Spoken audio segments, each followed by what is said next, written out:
Hey, welcome back to the Firewood Hut. Dale here. Today I thought we'd talk about your drying racks, where you store your stacked firewood for seasoning.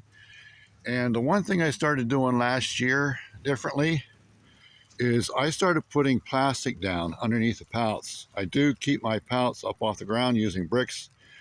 I bought at an auction one time a whole bunch of patio pavers and bricks.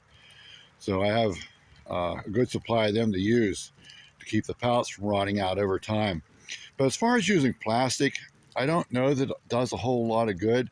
I do notice that soon after I put the plastic down, I can see the moisture condensating underneath the plastic.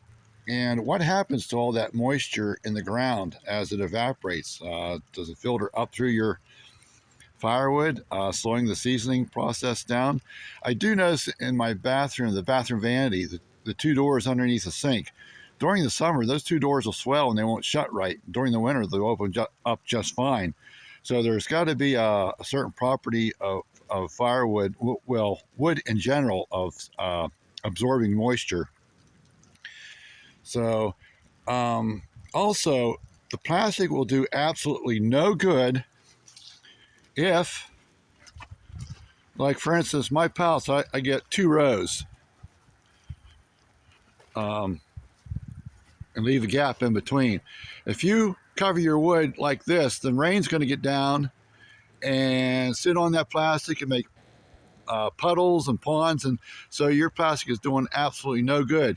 You have to cover the whole thing like this right here, so the rain can't get to the plastic and keep it dry underneath.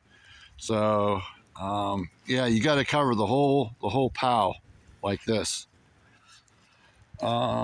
Let's see, what else? Oh, this, I have a little bit more plastic put down underneath this end pallet, and there's the connecting pallet right there that goes right in that gap. Another, I think what's more important is that when you stack your wood, keep your species separated. For instance, if you combine oak, ash, locust, cherry, maple, all in one row, then you're going to end up selling wet oak, because oak takes, what, 2 years to dry, where ash will take about 2 hours. No, probably like 2 months to dry. So, you know, each wood species dries at a different rate. The seasons at a different rate. So the one thing I wish I'd do differently, and I'm planning on doing, is if you watch Brad from the Firewood at the Furnace, he has all his rows partitioned off in 8-foot segments, so that when a customer comes, it's already pre-measured.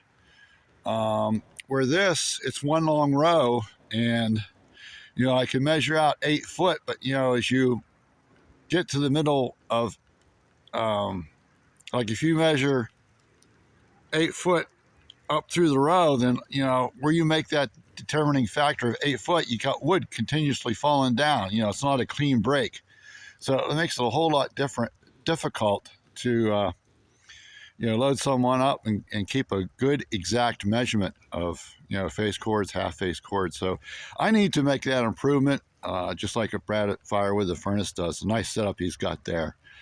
So I believe that's it for, like I said, I don't know if that plastic does a whole lot of good. So I got the plastic. I'm figured, what the heck, I might as well use it. Can't hurt, right? Okay, thanks for watching, and see you on the next one.